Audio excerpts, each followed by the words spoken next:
histoires sont bien. Au rythme de rencontres, d'échanges. La grande fête annuelle de l'histoire et des passionnés de l'histoire. Enseignants, chercheurs. Le grand lieu d'expression et de débat. Lecteurs, amateurs. Sur tout ce qui se dit. Curieux, rêveurs. Sur tout ce qui s'écrit. Qui aident à prendre la mesure des choses. À éclairer le présent et l'avenir. Dans l'espace et dans le temps.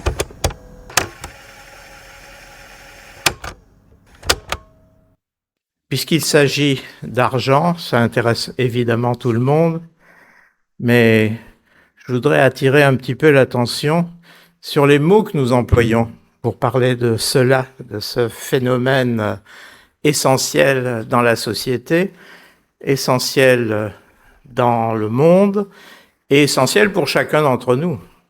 Je viens de visiter une très belle exposition à la bibliothèque où il est question beaucoup des impôts et du fisc. Je n'avais pas tellement prévu de parler des impôts parce que c'est pas central dans l'histoire de l'argent, mais ça m'a frappé, et notamment une expression qui a été très employée en politique dans les débats de manière contradictoire et souvent hostile, et qui était le mur d'argent. Alors sommes-nous ou nous sommes-nous pas enfermés dans un mur qui serait d'argent? La question peut se poser. Et la première chose que je me suis dite, c'est que, étant dans la maison de la magie, je ne pouvais faire moins que d'évoquer le rêve, parce que l'argent, c'est du concret, c'est de l'intérêt, c'est souvent de l'intérêt assez bas, finalement. Mais il y a aussi, autour de l'argent et dans l'argent, un élément pas maîtrisable. Et ce que je voudrais m'attacher à montrer, c'est que dans les mots, effectivement, surtout le mot monnaie, vous allez le voir, mais aussi le mot argent, il y a de la magie, il y a du mystère, il y a du rêve. Ce qui est peut-être paradoxal, mais ce qui montre en tous les cas que la parole, la langue, le patrimoine des mots, pour nous, francophones, et c'est vrai aussi dans d'autres langues, transmet avec lui des quantités de choses que nous avons perdues, oubliées, négligées, et qui donnent à chaque mot le plus banal, le plus terne, le plus nul, une vie intérieure à laquelle nous participons en le sachant ou en ne le sachant pas, en le voulant ou en ne le voulons pas. Voilà. Alors, avant de déployer la parole française de l'argent, ce que je vais tâcher de faire, qui aboutit à des vocabulaires très variés, je pense que pour commencer, on peut noter que le proverbe très connu, tout le monde le connaît, selon lequel la parole est d'argent, s'il lui donne moins de valeur qu'au silence, qui serait l'étalon or, légitime à son propos le langage. Donc, puisque la parole est d'argent, la parole peut parler de l'argent, tout en incitant ceux qui parlent et qui écrivent à une certaine humilité, ce qui est très bien. Mais il faut avouer qu'un exposé qui ne serait fait que de silence, même s'il était de l'or, demanderait à son auteur une très grande virtuosité mimique pour transmettre le moindre message. Or, je ne suis pas, malheureusement pour moi, le mime Marceau. Je vais donc me contenter de la banale parole. Dans l'histoire, point d'argent monnayé en pièces sans parole et même sans écriture. Et ça, c'est une chose que je voulais rappeler puisqu'il s'agit ici d'histoire. Les sociétés orales de la préhistoire, puisque la préhistoire veut dire qu'il n'y avait pas d'écriture, devaient pratiquer l'échange des biens et l'échange des services, soit par le troc, c'est-à-dire directement, on échange des choses, ou on échange des choses contre une activité ou un service, soit, si ce n'est pas par le troc, par des symboles. Et ces symboles étaient d'abord des objets naturels. Si l'Antiquité latine, avant nous qui l'avons imité, parlait d'argentum, qui a donné le mot argent, bien entendu, pour désigner le sujet de cette rencontre à Blois, c'est évidemment parce que la monnaie, les pièces frappées et portant en faible relief des figures et des signes, étaient faites de ce métal précieux qui était nommé en latin déjà argentum. Avant l'argent, qui s'émancipera de cette matière métallique, il y avait donc l'argent, le métal. Ce dernier est une substance, et la pièce qui va devenir une monnaie, c'est la forme qu'elle va prendre.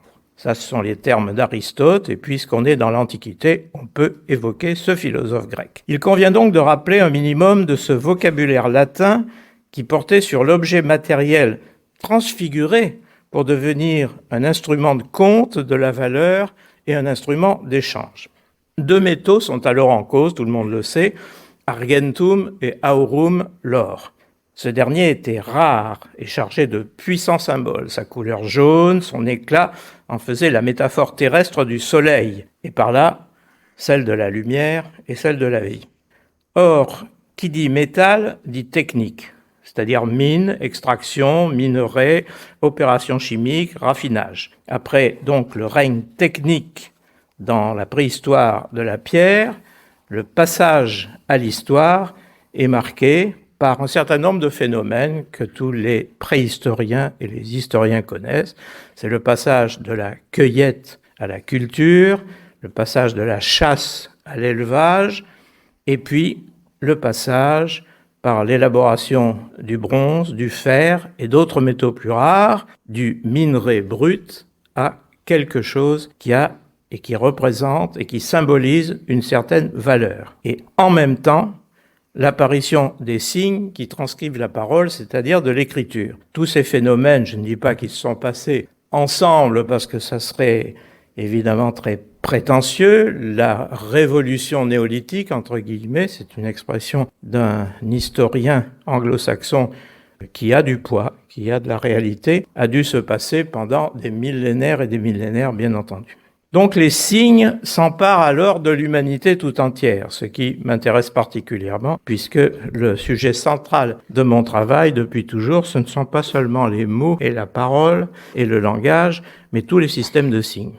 Or, les signes des échanges, qui sont des objets d'abord naturels, mais des objets rares, des objets particuliers, des objets reconnaissables, des objets qui demandent une certaine peine pour les obtenir. Par exemple, des coquillages, par exemple, des pierres précieuses. Tout ceci devient des objets finalement techniques, qui sont fruits des arts du métal. Donc on sait, par exemple, les archéologues savent qu'avant les monnaies d'argent et monnaies d'or, il y a eu comme symbole de la valeur et de l'échange, de toutes petites haches miniatures, des objets qui ressemblaient aux objets de tombes en particulier, par exemple en bronze. Et ces objets-là étaient déjà des monnaies. Nos paroles actuelles sur l'argent, elles viennent donc d'une rencontre historique, et il faut insister là-dessus parce que ça s'est passé dans le temps et pour toute l'humanité, d'une idée abstraite qui est destinée à mesurer la valeur, et ça c'est l'idée de monnaie, on y reviendra tout à l'heure, et d'une matière précieuse, l'or et surtout l'argent, lui aussi rare comme métal, mais moins que l'or, et chargé d'un symbolisme peut-être moins éclatant, mais plus subtil, qui est celui de la blancheur brillante. Les personnes du Moyen-Âge, en particulier de la Renaissance, ont eu cette idée de raccrocher la symbolique de l'or au soleil, et la symbolique de l'argent à la lune. Et ces deux éléments sont évidemment en relation pour exprimer la totalité de la sphère céleste. Donc on est là déjà dans le rêve, dans la magie et un peu dans le mystère. Pendant ce temps, l'or, les pierres précieuses et l'argent sous forme d'objets d'art ou de pièces sont mêlés dans les trésors de tous les récits. Et ceci, la littérature en fait état jusqu'à la période contemporaine. Cette très longue histoire où la technique, qui est une activité créatrice, rejoint l'échange des valeurs, qui est le moteur du développement matériel des sociétés, des groupes humains, elle est représentée, comme c'est toujours le cas dans tous les domaines, mais on s'en aperçoit plus ou moins par des mots. En l'occurrence, ce sont pour nous, au départ, les mots du latin. Et je m'excuse, je ne vais pas donner une leçon de latin parce que c'est pas mon rôle, mais je vais rappeler un certain nombre de choses assez étonnantes dans l'origine de ces mots du latin qui étaient destinés à désigner ce que nous appelons aujourd'hui en français l'argent. Un autre exemple du passage d'un bien matériel comme l'est un métal, par exemple, primitif, à un signe monétaire, c'est le mot pecunia, qui ne nous est pas étranger grâce à l'adjectif pécuniaire. Pecunia, pécunier, au génitif, c'est d'abord le bétail. Et chez les Romains, surtout des moutons. On passe de ce sens à celui de la fortune en bétail, et enfin, tout simplement et en général, de la fortune de la richesse pour des capitalistes, même quand ils étaient sans troupeau. Et maintenant, il n'y a plus beaucoup de capital qui se base sur la possession d'un certain nombre de moutons, sauf peut-être en Australie. Nos latins oublient donc leurs moutons, ils n'y reviendront pas, et pecunia peut s'attacher aux signes monétaires les plus commodes. Alors, expression latine, pecunia numerata. Ça ne correspond plus au compte du bétail, ce que ça voulait dire initialement, mais à celui de la richesse en pièces, autrement dit, à ce qu'on nommera aussi en français l'argent comptant, et en anglais cash. Un autre mot de l'argent latin, qui est apparenté au premier, c'est peculius. Nous connaissons encore vaguement le mot pécule, qu'on n'emploie pas beaucoup. Il est en rapport, d'abord, et lui aussi, on voit qu'il y a l'histoire derrière toutes ces désignations avec le salaire des esclaves, puis avec celui des soldats. Et soldat, rappelez-vous, le nom français de soldat signifie celui qui reçoit une solde, du latin solidus, qui aboutit aussi à nos sous. Autre façon de désigner l'argent du temps où on pouvait compter en sous, ce qui est du passé à l'époque de l'euro. Quant à nummus nummi, qui était peut-être le mot le plus courant des Romains pour désigner l'argent, ils pensaient l'avoir pris aux Grecs de Sicile nomos. Vous savez que les colonies de Grecs du sud de la péninsule italienne et de la Sicile avaient été pour les Romains une sorte de modèle d'organisation économique, sociale, politique et aussi militaire. Donc le grec nomos désignait une monnaie et souvent de l'argent monnayé et même tout à fait en général le capital. En fait, l'emprunt était pas fait à ce mot-là, mais à la famille de nomos, qui ressemble beaucoup mais qui n'est pas le même, et faisait référence au caractère légal de la monnaie. On retrouve des tas de mots en nomo, des mots savants, qui veulent dire l'ordre, la règle, ce qui est officiel. Et c'est vrai que la monnaie, par les signes qu'elle présente, marque d'une certaine manière la trace d'un certain pouvoir. Elle est imposée comme étant une certaine valeur qu'on peut échanger. Ces mots s'organisent donc pour distinguer la quantité des signes monétaires possédés, et donc l'ensemble des richesses. Argentum, la monnaie d'argent, et numus, toute monnaie, sont des termes assez neutres, mais pecunia, c'est beaucoup d'argent. Et peculium, une petite somme, modeste. Derrière ces distinctions, on voit bien qu'apparaissent déjà celles du poids économique et social des êtres humains. Il y a des riches, des très riches, des pauvres, et on ne parle pas des très pauvres en latin ou très peu parce que les latins avaient un langage qui me paraît souvent être terriblement politiquement correct, comme on dit assez mal d'après l'anglais. La transfiguration du métal en monnaie, elle suppose bien sûr un état technique de la société. Il faut que la métallurgie soit précise, il faut une métallurgie fine, et cette métallurgie, cette technique, est la servante des échanges et du commerce. Deux expressions latines expriment cette métamorphose. Et je convie les élèves en latin à ne pas faire un gros contresens, qui me fait assez rire parce qu'il a du sens. Il y a une expression latine assez courante qui est argentum infectum. Et naturellement, les cancres, mais aussi les moralistes, traduiraient par l'argent infect, ce qui a beaucoup de sens. Mais ça signifie en réalité le métal argent brut, non travaillé, à l'état de minerai ou de minerai à moitié raffiné. Tandis que argentum signatum désignait l'argent monnayé, en général en pièces. Le mot est lâché, argent ou pas, la monnaie est de la nature du signe, signum. Et ça, je crois que c'est complètement fondamental. Le nom du métal argentum lui-même, on peut se demander d'où il venait. Il tombait pas du ciel, il venait d'un radical qui désignait la blancheur et un certain éclat. Si on symbolise le soleil, l'argent, lui, de son côté, j'ai déjà indiqué ça, renvoie à la lune. L'argent, c'est la chose blanche lumineuse. Le mot est au centre d'une riche famille et on y trouve, très curieusement, quelque chose qui n'a pas une valeur aussi grande, qui est l'argile, terre blanche. Mais c'est vraiment apparenté. Et abstraitement, l'argument, argu. On dit argent, mais c'est argan, finalement, que c'était en latin. Et l'argument est censé rendre les choses plus claires. Donc, on voit le rapport. On retrouve des termes apparentés en Grèce, arguros, et aussi, ce qui est plus étrange, en gaulois, ce qui redouble la vocation française du mot argent. Parce que quand un mot latin ressemble à un mot gaulois, nous avons donc deux raisons de l'avoir historiquement adopté. Pour les langues modernes, on remarque que le français argent cumule, comme en latin, le sens métal et le sens signe de la valeur. Et on peut remarquer que les langues qui nous entourent en Europe et dans le monde ont des façons de dire assez différentes. L'anglais, par exemple, dit money, qui dit plus que notre monnaie, et qui n'a plus rien à voir avec silver, qui est le métal argent. Et quant à l'argent comptant, ça se dit cash, la caisse. L'allemand connaît le même mot germanique pour le métal que l'anglais, qui est Silber, mais il préfère employer pour le sens général de l'argent Geld. Et Geld est le paronyme de Gold, l'or. L'espagnol, lui, appelle le métal plata, qui vient du latin plateus, c'est une surface plane, parce que le métal était en Espagne et dans les colonies espagnoles à la Renaissance présenté en plaques et non pas en lingots. Donc c'est le hasard de la technique là qui a fait la désignation. Et l'espagnol, toujours, désigne ce que nous appelons, nous, l'argent, par dinero, qui est le cousin de denier, tout ça venant du latin denarius, qui est une monnaie qui valait 10 as. Là, c'était une monnaie petite et le denier était 10 fois plus importante.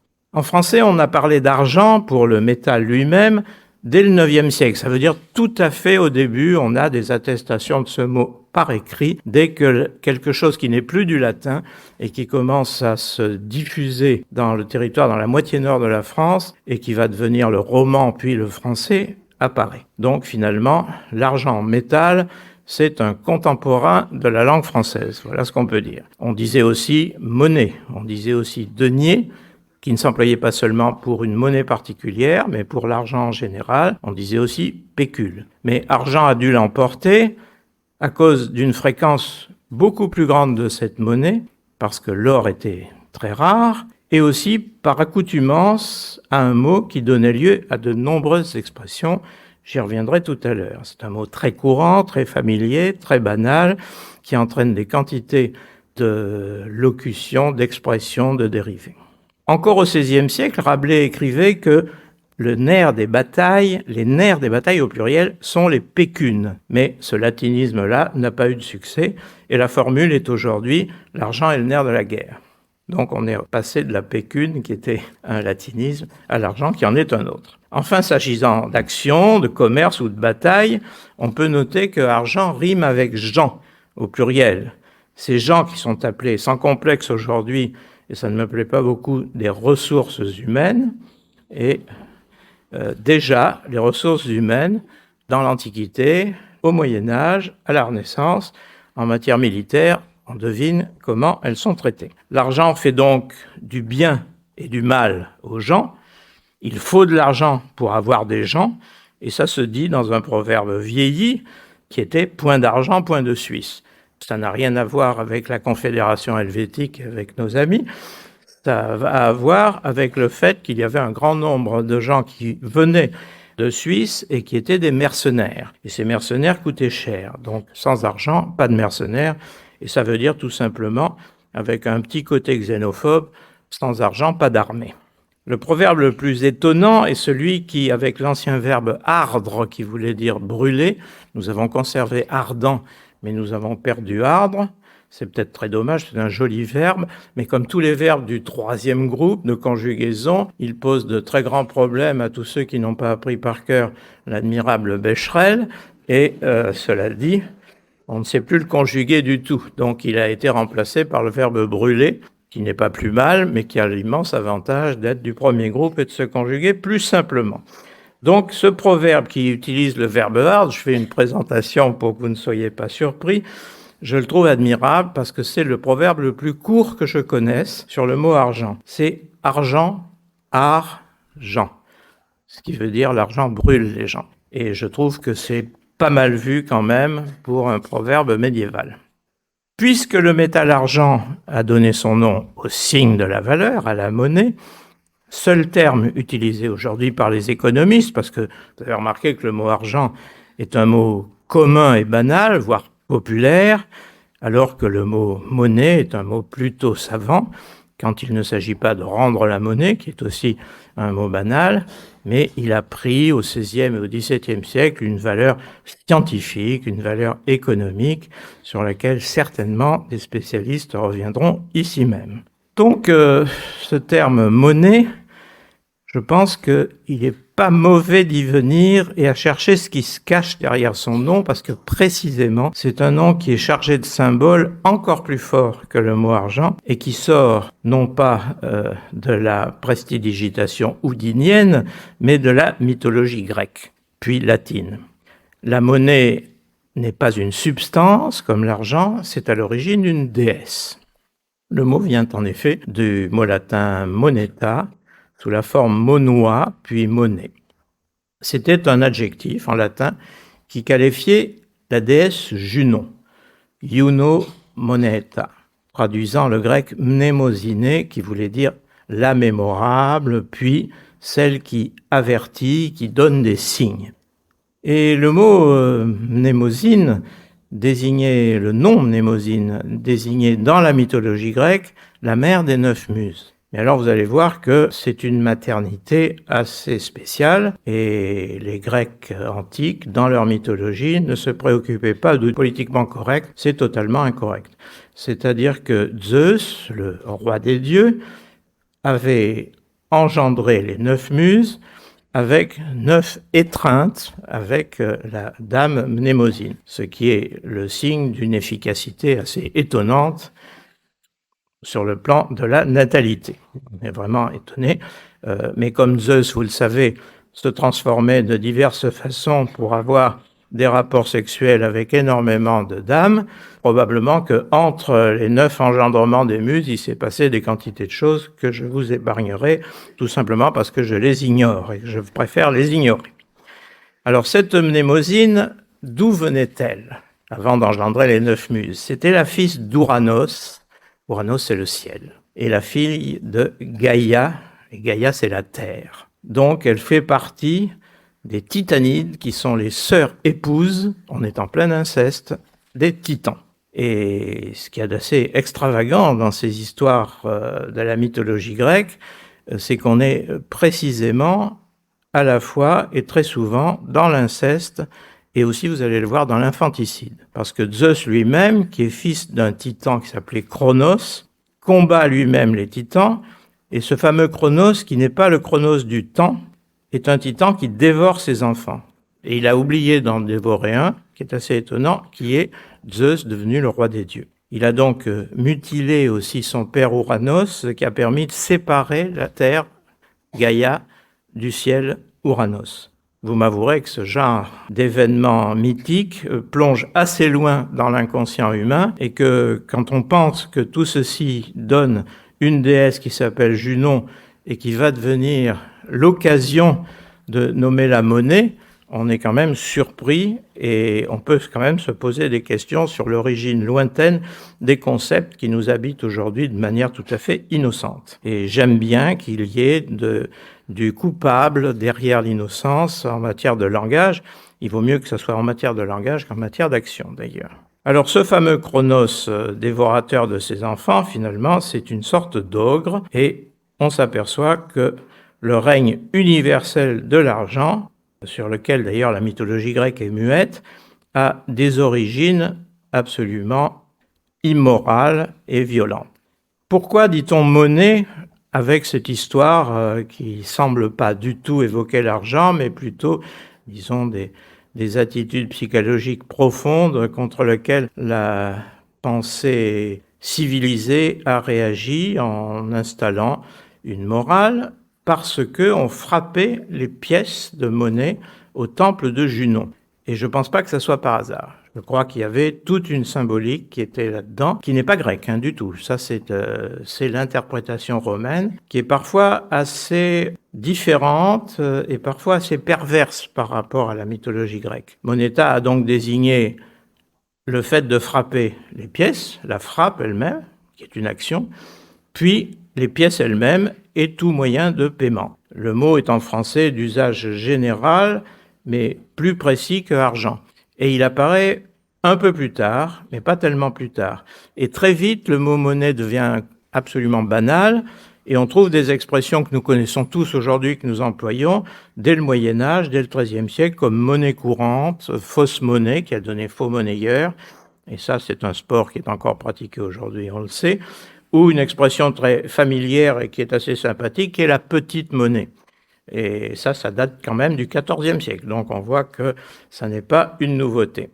Et alors le mot monnaie va devenir abstrait, là ça intéresse plus les historiens patentés, quand la science économique va se construire au XVIe et au XVIIe siècle. C'est-à-dire, on s'en aperçoit que le mot a changé de sens, qu'il devient abstrait, qu'il devient savant, qu'il devient économique, au moment où il y a un dérivé, c'est au XVIe siècle aussi, qui est monetarius, qui donne monétaire, et qui n'était pas du tout connu au Moyen-Âge. On est donc passé à une conception d'abord mythique, ensuite matérielle, mais familière, du fait d'avoir quelque chose qui permet de satisfaire ses besoins et d'obtenir autre chose, qui est l'argent, à un autre concept qui va devenir un concept majeur dans l'histoire du monde, qui est que celui qui possède le plus de moyens a en même temps le plus de moyens d'action. L'histoire, les batailles sont gagnées par les gros bataillons et les gros bataillons demandent de grosses finances pour apparaître. Ça, c'est une chose qui a été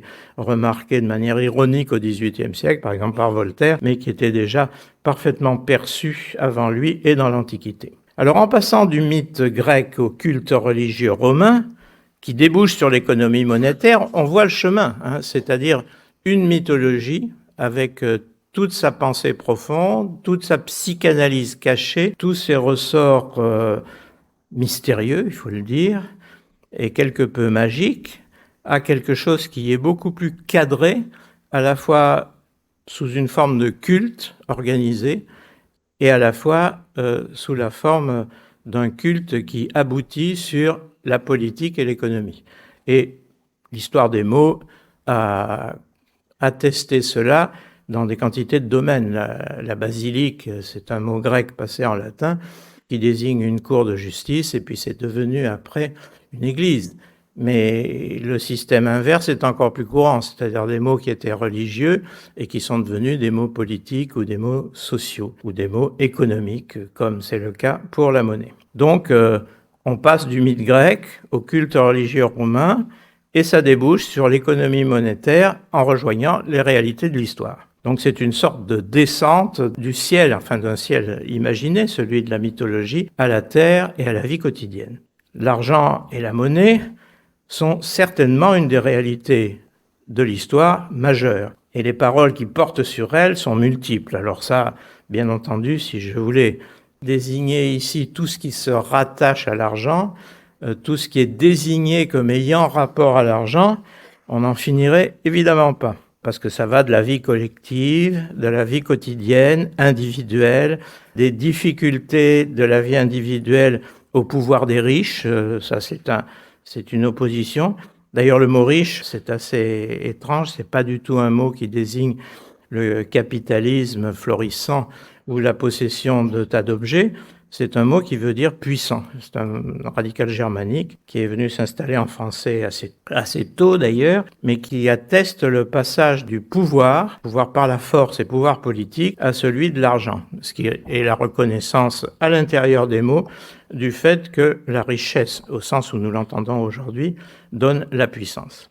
Donc voilà, on est passé de l'économie savante pour la monnaie à la morale populaire et aussi au débat politique, car tout ce qui concerne l'argent, le mot argent, va se retrouver dans la plupart des débats sur la richesse, la pauvreté, l'égalité ou l'inégalité, le rapport entre, je parlais tout à l'heure des impôts, ça en fait partie, les prélèvements, les distributions, les correctifs ou au contraire les aggravations, et c'est certainement une des bases les plus fortes du débat politique, chacun dans un parti ou dans le parti opposé, prétendant être au service d'une certaine égalité monétaire avant de parler d'égalité dans d'autres domaines.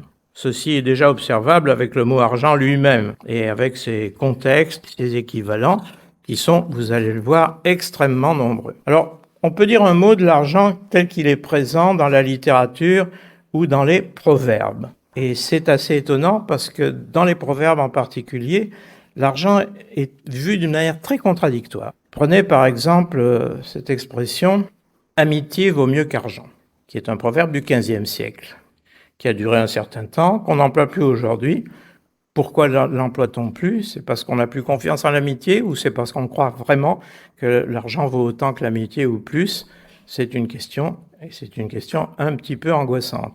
J'ai noté récemment, ces jours-ci, l'affiche d'un film américain qui justement évoque l'amitié et l'argent, mais qui résout le problème parce que ça s'appelle Friends with Money, ce qui veut dire des amis avec de l'argent, ce qui est peut-être la meilleure façon, dans l'esprit de ce film, je ne sais pas, je ne l'ai pas vu, c'est peut-être ironique aussi, de garantir des relations amicales, ce qui serait quand même assez grave. Un autre proverbe qui m'avait frappé, c'est un proverbe du XVe siècle, lui aussi, qui est « argent d'autrui, nul n'enrichit ». C'est très allusif et ça a été repris d'une autre manière en disant « le crime ne paie pas » d'ailleurs. Mais on peut dire que l'argent d'autrui est en général dans les affaires, dans un certain nombre d'activités délictueuses, justement celui qu'on s'approprie et qui bel et bien enrichit celui qui l'a pris s'il n'est pas pincé. Donc il y a pas mal de contradictions là-dedans. Il y a un très beau proverbe dont nous ne connaissons plus trop bien le sens et sur lequel je vais m'étendre une seconde parce que je le trouve pittoresque, c'est « l'argent n'a pas d'odeur ». Alors, l'argent n'a pas d'odeur.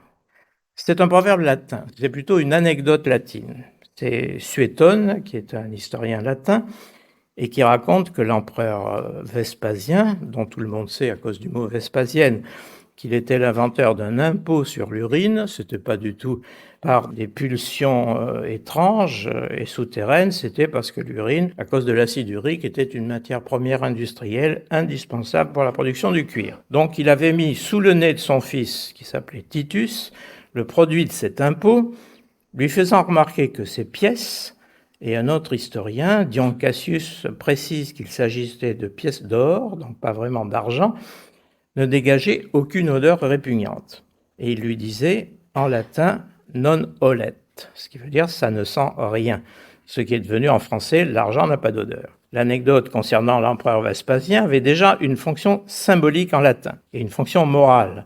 Et Juvénal, qui était un poète très violemment satirique de la société de son temps, y répondait quelques années plus tard par cette formule « les gains sont toujours bons, quel que soit le bien » dans ses satires. Donc là, il dénonce justement le fait qu'on ne s'intéresse pas à l'origine de l'argent pourvu qu'on en profite. Là, il ne s'agit plus d'un métal concret, qui de toute façon eût été l'or, je pense, mais la version française emploie toujours le mot argent. L'argent sent toujours bon d'où qu'il vienne.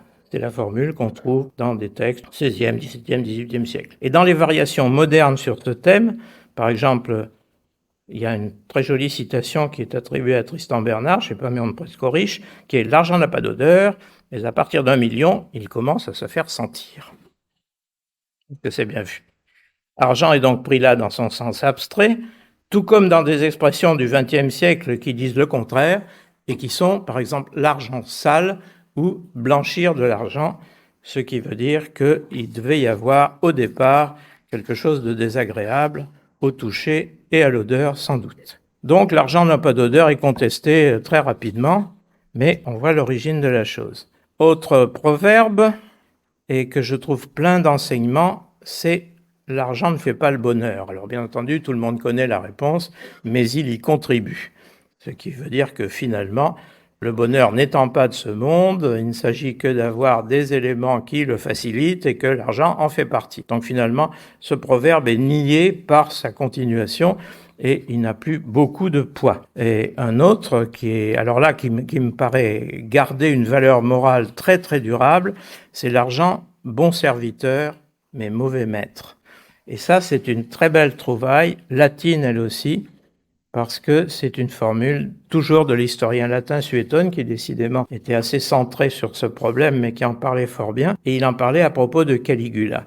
Et on trouve chez Montesquieu, je dirais de l'argent ce qu'en disait de Caligula, qu'il n'y avait jamais eu un si bon esclave et un si méchant maître. Bon, ceci, je pense, donne de l'utilisation de l'argent et du poids qu'il peut avoir sur les décisions en général, y compris les décisions politiques, une vision moralement peu discutable. Et alors, ce qu'il y a de curieux, c'est que tous ces proverbes, on vient de le voir, mais c'est vrai pour d'autres, ne sont généralement pas dépourvus d'une négation. Pas celui-là, parce que celui-là, disons, est peut-être trop subtil pour qu'on les... Mais regardez, plaie d'argent n'est pas mortelle. Immédiatement, vous avez Rabelais qui écrit « faute d'argent, c'est douleur non pareille ». Donc, c'est peut-être pas mortel, mais c'est extrêmement pénible. Donc là, toujours, l'argent est attaqué, mais on est évidemment toujours obligé de revenir à une position raisonnable qui est, c'est peut-être détestable sur le plan moral, mais bon sang, si on n'en avait pas, on serait content d'en avoir un peu plus. Alors, le manque d'argent, bien sûr, et on en arrive pour ça, est un thème social qui est complètement général. Et là, il faudrait examiner de très près le thème de la misère et de la pauvreté, qui sont deux mots très différents. Je rappelle simplement que la misère n'est pas une extrême pauvreté, c'est un malheur. Quand on voit l'origine de ces mots, on a cette opposition entre pauvreté qui est un manque, quelque chose de technique, on n'a pas assez, et puis la misère qui est quelque chose de supporté sur le plan psychologique et qui est une douleur, un mal.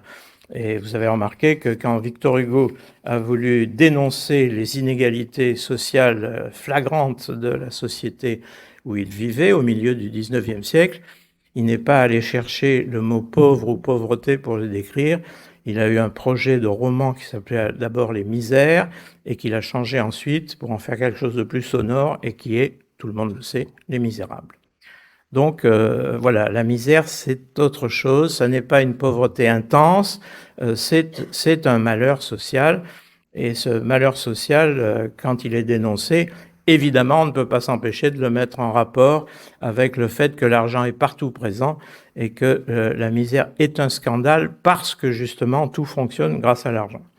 Donc, ambiguïté totale, l'argent est un moyen de vie, est un moyen de satisfaire les besoins, c'est un moyen de pouvoir sur les autres, et à ce moment-là, ça devient critiquable, mais c'est aussi un moyen de rêve, et je ferai remarquer que la publicité, par exemple, quelle est sa démarche à la publicité ?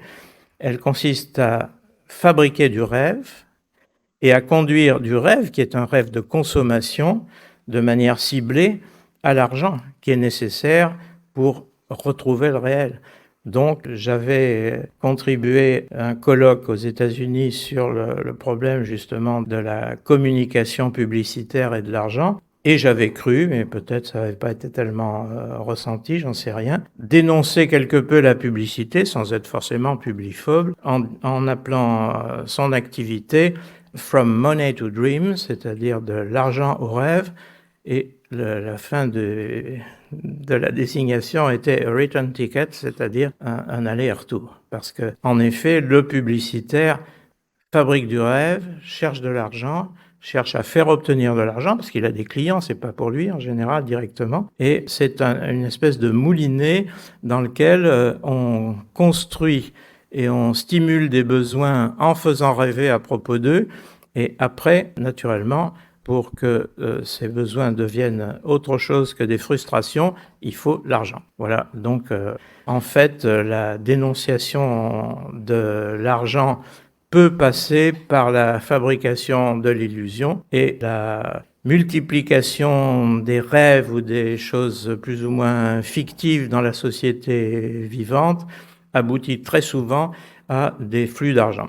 On pourrait dire tout à fait la même chose avec le sport, mais je ne m'étendrai pas sur ce sujet qui est évidemment très polémique. Enfin, l'excès d'argent est dénoncé en politique d'une manière assez constante. Tout le monde connaît ce slogan qui a fait son temps parce qu'il est trop évident pour être efficace, qui est l'argent roi. Et bien sûr, l'argent roi, c'est tout à fait évident et ça n'est pas une invention très française parce que la société nord-américaine a employé le mot « king » au figuré, qui veut dire roi, bien sûr, pour désigner des grands possesseurs d'argent, des grands capitalistes. Le roi du pétrole, le roi de l'acier, etc. C'est une métaphore qui vient des États-Unis et qui s'est développée au milieu du XIXe siècle. Donc on voit que la connivence de l'argent et du pouvoir a toujours été dans les mots mêmes. Je ne parle pas du contenu, je ne parle pas de savoir si c'est vrai ou si c'est moins vrai, mais simplement que le langage lui-même dénonce un certain nombre de choses et qu'il suffit de regarder les mots pour s'en apercevoir. Donc ce thème, il y a un troisième thème à côté de l'argent roi, c'est le fameux mur d'argent. Et là, je viens de le voir illustré dans l'exposition ici sur les impôts. C'est très très souvent évoqué et on se demande, en plus c'est utilisé de manière contradictoire. Selon les positions, le mur d'argent est un mur construit par le social pour empêcher les bonnes gens de gagner leur fric tranquillement. Et puis d'un autre côté, c'est évidemment déployé contre la droite en disant que le mur d'argent est construit par les 200 familles à l'époque, qui sont maintenant beaucoup plus nombreuses et qui sont plus des familles, de braves familles françaises, sauf dans grande exception, mais des entités internationales nommées multinationales et qui couvrent la totalité en général du globe. Alors plus les sommes qui sont évoquées sont gigantesques en matière d'argent, et plus l'idée affective et la part de rêve de l'argent se dilue et disparaît. On va donc chercher cette part affective et de rêve, non pas dans l'économie, c'est un autre problème, où l'argent est essentiel, mais sur un autre plan, c'est un moteur qui fait fonctionner les choses. Et là, on va parler de valeur, de plus-value, de capital, etc. Mais plutôt dans le ressenti individuel.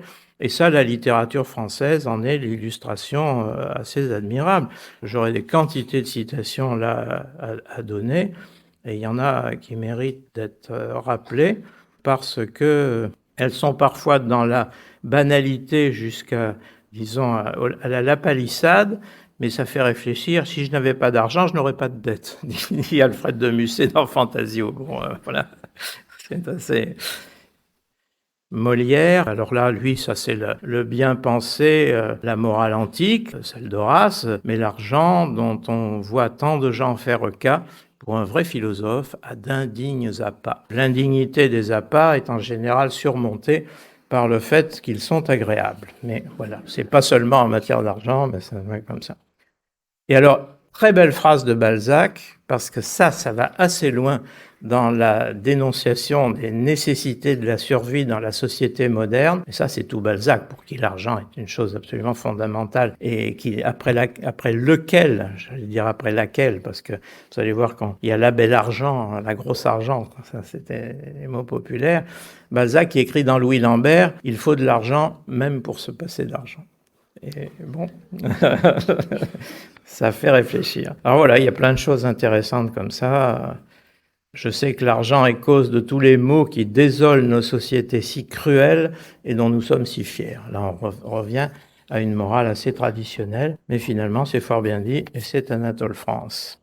Et en matière de littérature, on vient de citer Balzac, mais vous savez que dans les Rougon-Macquart de Zola, il y a un volume qui s'appelle L'argent et qui est consacré à la finance.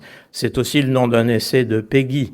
Et à l'étranger, on a des choses comme un roman américain de la fin du 19e siècle qui s'appelle Hard Cash, traduit en français par l'argent fatal, mais c'est pas ça que ça veut dire. C'est-à-dire c'est un jeu de mots parce que ça veut dire l'argent brut, l'argent sous forme de billets ou de pièces, et hard veut aussi dire dur. Donc il y a une sorte d'équivoque là-dessus qui dénonce la nature de l'argent. Et puis pour faire sourire, j'ai trouvé, parce que j'adore ces expressions imagées, métaphoriques qu'on trouve dans le français hors de France, c'est une expression qui accourt à la fois à la Réunion et aux Caraïbes, Guadeloupe et Martinique, qui donc vraisemblablement est influencée par le créole et qui est pour désigner les allocations de familles nombreuses de la sécurité sociale, cette charmante, délicieuse expression un peu machiste, je m'en excuse, l'argent braguette.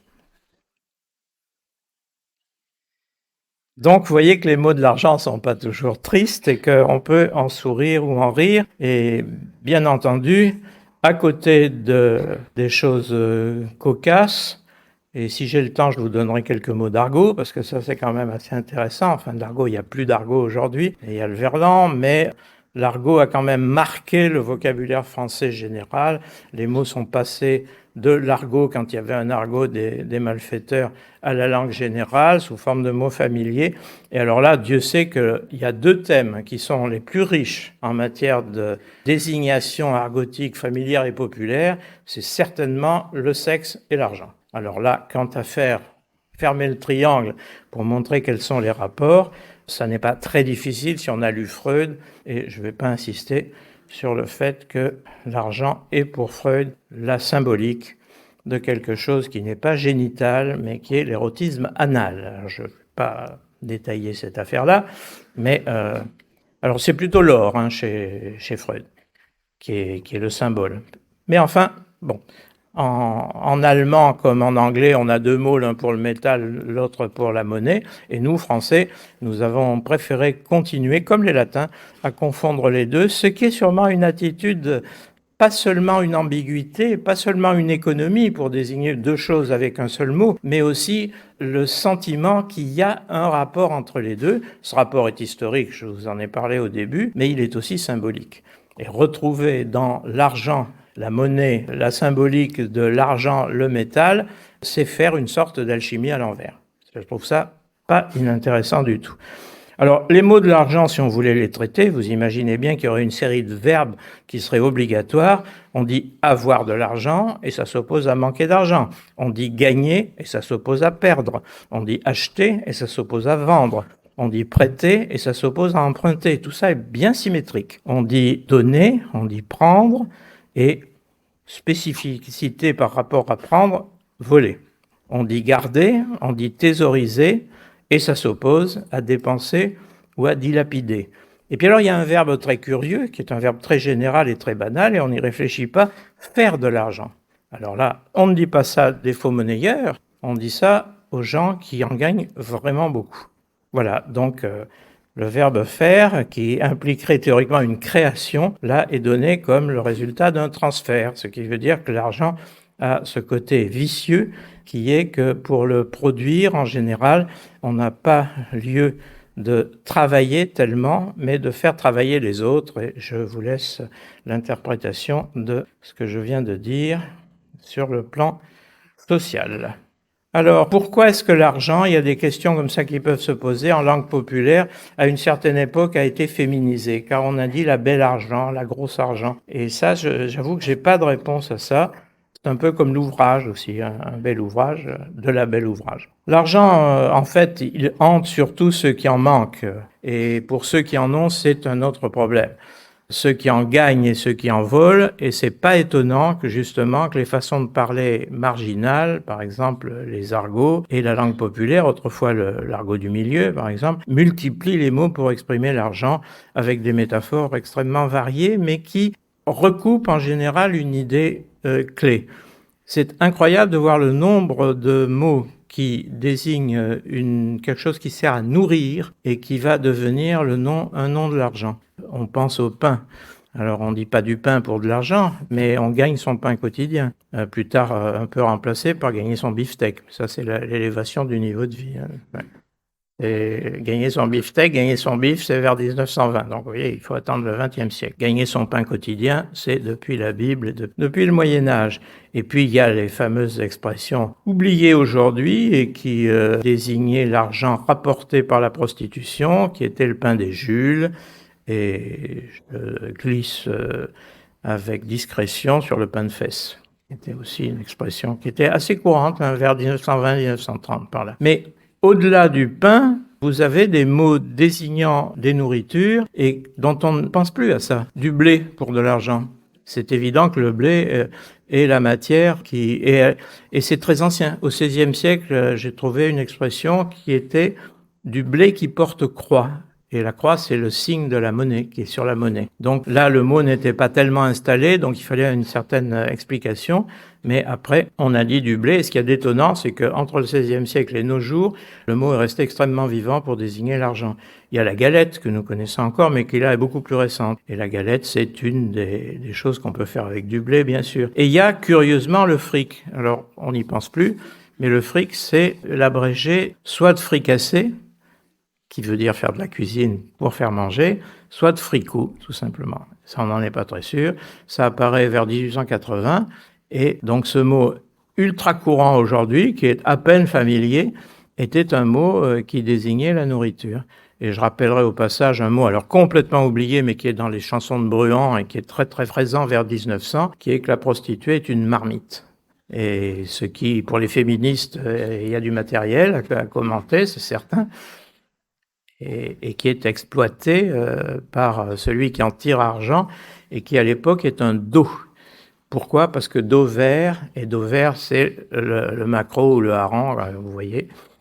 Et l'histoire du maquereau est aussi très très passionnante parce que c'est le proxénète depuis le XVe siècle à peu près. C'est un intermédiaire par allusion à ce qu'on attribuait comme comportement au banc de maquereau où un individu était censé amener les autres à un certain endroit. Alors vous voyez comme quoi l'observation des sciences naturelles peut aboutir à des interprétations tout à fait contestables dans ce domaine. D'autres mots sont des emprunts des langues étrangères. Le flouze, c'est un mot arabe qui a été ramené par les soldats d'Algérie. On le trouve en français en 1916. Donc on voit c'est indigène avant la lettre, parce qu'indigène c'est 1940-45, mais c'est la chose. Un que j'aime bien, c'est l'artiche pour l'argent. Et là, on a du mal à savoir ce que ça veut dire. En réalité, c'est un abrégement de artichaut. Et l'artichaut, c'est le portefeuille, parce que l'artichaut a des feuilles. Alors c'est ça qu'on aime bien dans la langue populaire, c'est ces sortes de métaphores cachées. Et quand on n'en connaît plus l'origine, c'est vraiment impossible de reconstituer. Alors que pour retrouver l'origine d'un mot de verlan, finalement, c'est pas très difficile. Je trouve que le verlan a quand même des limites, c'est que c'est purement formel, comme l'était le javanais autrefois. Alors qu'avec ces métaphores qui sont assez amusantes, avec des ressemblances de mots, avec des glissements de sens, on a quelque chose de beaucoup plus riche. Et puis alors, il y en a un qui me passionne parce que j'arrive pas à trouver une solution, mais je suis pas le seul, personne trouve, c'est le fameux Grisby. Alors, touchez pas au Grisby, on connaît ça, c'est Albert Simonin, 1952, mais c'est un mot qui apparaît à la fin du 19e siècle, qui avait l'air complètement disparu après 1912, et qui réapparaît avec ce roman, et qui, sans être employé dans la langue courante, personne ne l'a employé, est connu grâce aux livres et grâce aux films pendant au moins une vingtaine ou une trentaine d'années, et certains en ont quand même une vague idée. Alors il y a 5 ou 6 étymologies possibles, donc ça fait partie de ces mots qui sont très passionnants, parce que finalement, l'étymologie, quand on a la solution et qu'elle est indiscutable, ça devient ennuyeux. Tandis que les étymologies obscures, c'est vraiment quelque chose d'épatant, parce qu'on peut toujours inventer. Vous connaissez l'histoire célèbre, ça n'a plus grand-chose à voir avec l'argent, mais enfin quand même si, parce que c'est un lieu où l'argent s'échange, qui est le mot bistrot, qu'une étymologie fantaisiste mais imaginative avait attribué à un mot russe qui est bystre, qui veut dire vite, vite, et qui aurait été l'injonction des Cosaques à Paris en 1815, après la défaite de Waterloo, car la France a eu droit à une assez brève occupation russe à ce moment-là, et les 10 Cosaques réclamaient naturellement de la vodka qu'ils n'arrivaient pas à trouver, on leur donnait du vin.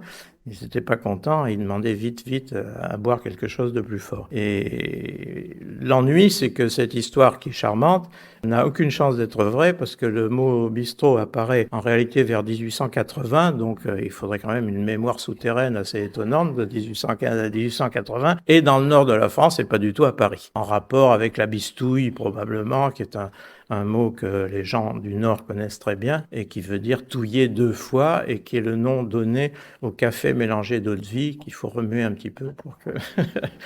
Alors le R est inconnu, donc c'est peut-être pas ça, on ne sait pas. Alors là, donc, les recherches sont ouvertes. Il y a un autre mot que tout le monde connaît et dont l'étymologie n'a jamais été révélée, alors qu'il y a eu des pages et des pages, mais vraiment des romans entiers dessus, c'est jazz.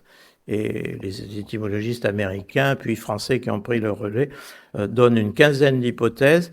Et le dernier, qui est en rapport avec ce que je viens de dire, c'est le mot argot. Parce que le mot argot ne voulait pas du tout dire jargon à l'origine. Il a remplacé le mot jargon, mais c'était un milieu social. C'est le jargon de l'argot réformé. Et l'argot réformé, c'est à la cour des miracles, un groupe de gens qui sont des truands, c'est-à-dire des faux mendiants, qui empochent l'argent des gens indûment. Alors, cette histoire est tout à fait passionnante. Elle est tout à fait en rapport avec ce que Villon écrit dans ses ballades en jargon qui sont incompréhensibles. Personne n'est jamais arrivé vraiment à percer leur mystère. Et je trouve que ce côté mystérieux, c'est assez étonnant parce que on le trouve avec des mots d'une totale banalité, justement comme le mot monnaie ou comme le mot argent, soit qu'on en sache trop sur eux, c'est le cas de monnaie, où vous voyez ça remonte à un énorme poids mythologique, soit le mot argent qui a des justifications matérielles très claires, c'est très très facile à suivre, mais qui ont changé tellement au cours du temps et qui ont été chargés de valeurs affectives de plus en plus puissantes et de plus en plus divergentes, parce qu'il y a des grandes oppositions dans les interprétations qu'on peut faire du mot, qui fait que chaque mot est comme une espèce de boîte de Pandore, et une fois qu'on l'a ouvert, on est perdu au milieu. Donc je ne vais pas faire l'éloge de l'étymologie. Il y avait une très jolie phrase de Jean Paulhan qui disait l'étymologie qui fait sa propre réclame, parce que étymos ça veut dire vrai, et logos ça veut dire le sens, donc l'étymologie dit qu'elle a toujours raison, puisque c'est le sens vrai. Or, pas du tout. L'étymologie, elle essaye de remonter le passé, elle est exactement dans la situation de l'histoire. Et je trouve que plaider la cause de l'histoire des mots, c'est d'une certaine manière demander aux historiens de plus s'intéresser à la manière dont les choses sont dites, parce que ça éclaire autrement, parce que nous parlons toujours des choses anciennes avec des mots modernes, et on ne peut pas faire autrement. Mais il est intéressant de voir comment on en parlait à l'époque dont il s'agit. Et s'agissant de l'Antiquité, on a recours à la langue latine ou à la langue grecque ou à d'autres langues antiques, ça va assez bien. S'agissant du Moyen-Âge, on a encore l'ancien français. Mais s'agissant de l'époque, à partir du XVIIe siècle, on croit avoir affaire à du français moderne et ça n'en est pas. Parce que les mots ont changé de valeur. Quand ils n'ont pas changé brutalement de sens, ils ont toujours changé de connotation, de valeur affective, de couleur, de contenu. Ils déclenchent des idées différentes. Il faudrait à chaque fois faire un petit peu ce que Foucault appelait l'archéologie du savoir, pas seulement à propos des idées, mais à propos des mots. Et pour finir, ce que je dirais, c'est que cette recherche de la vérité profonde des mots, c'est pas étymos, parce que on n'arrive pas à la vérité, on arrive au contraire à des interprétations contradictoires, divergentes, et qui éclairent justement la quasi-impossibilité de faire de l'histoire. Et je pense que c'est quand l'histoire sait qu'elle est impossible qu'elle devient possible.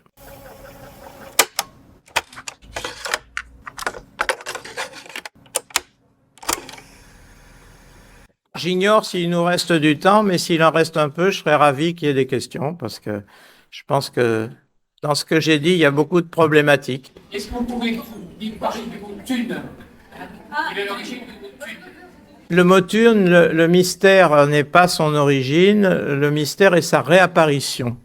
Parce que c'est un mot qui avait été employé, c'était un mot d'argot, véritable argot, c'est-à-dire argot secret, argot cryptique, langue cachée, qui désignait un type de monnaie et un type de pièce.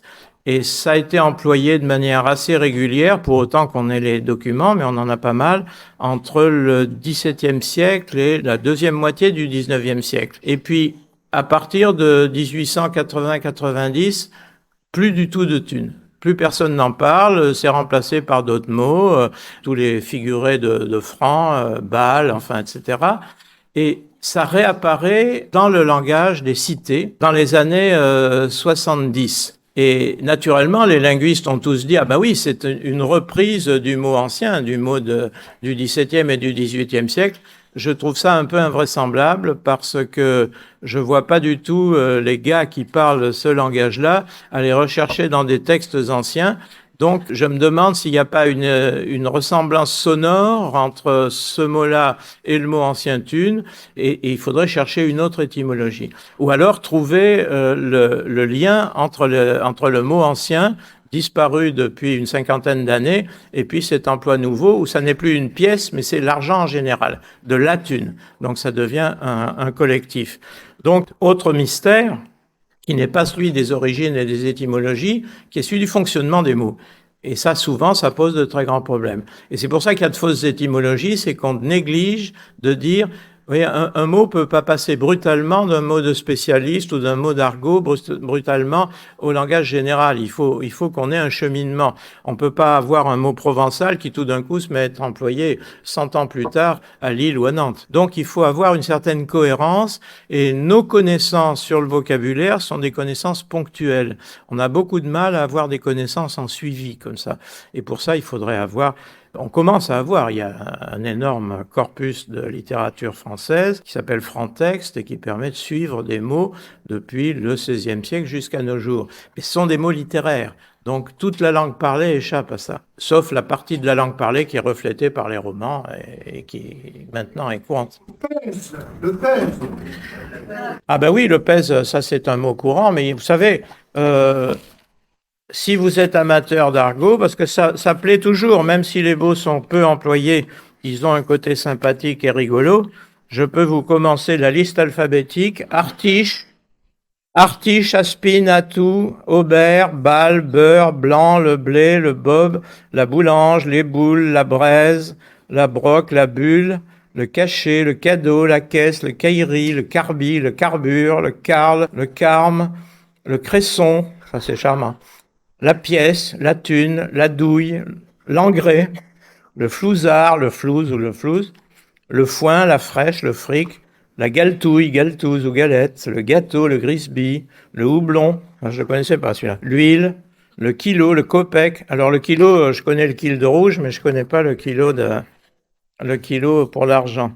Le matelas, les Monaco, ça c'était une monnaie ancienne. Morlingue, ça c'est le porte-monnaie. Mornif, le nerf, noyau, l'oseille aussi. Ça, j'ai pas parlé de l'oseille. Bon, ça c'est évidemment. Non, mais les lacunes sont. Alors le pèse, là aussi, les étymologies ne sont pas très claires. La première idée, qui est quand même assez vraisemblable, c'est que c'est l'argent qui est pesé. Hein. Faut pas oublier le trébuchet, les pièces d'or et les pièces d'argent sont pesées. Quand on parle de monnaie sonnante et trébuchante, le trébuchet, c'est une balance, et le sonnante, ça veut dire que le changeur faisait sonner la pièce pour voir si elle était en vrai argent ou en toc. Donc c'est une opération technique très précise. Maître, il y avait des études en 1950. Moi, j'ai joué avec des pièces de 500 prix. On avait des pièces assez grand format. Oui. Mais 5 francs, moi je l'ai, mais vers 1920, 1925, par là. Donc si on atteste, alors formidable, ça c'est très bien, si on atteste la thune, soit 5 francs, soit 5 sous, parce que ça peut passer, l'unité peut passer en 1960, si on arrive à trouver des gens un peu plus jeunes que vous, qui est un peu plus jeune que moi, on va arriver aux années où les gamins se mettent à dire la thune pour l'argent, et là, la jonction est faite, et je ne vais plus chercher une autre étymologie. Donc, merci.